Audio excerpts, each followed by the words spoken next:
सवाली हो गए ने। अज दीत तो खाली हो गए ने। ए नैन सवाली हो गए ने।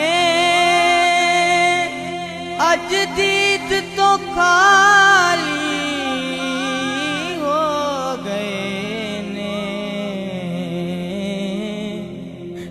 सखियां दी मर्जी की करिए। सखियां दी मर्जी की करिए।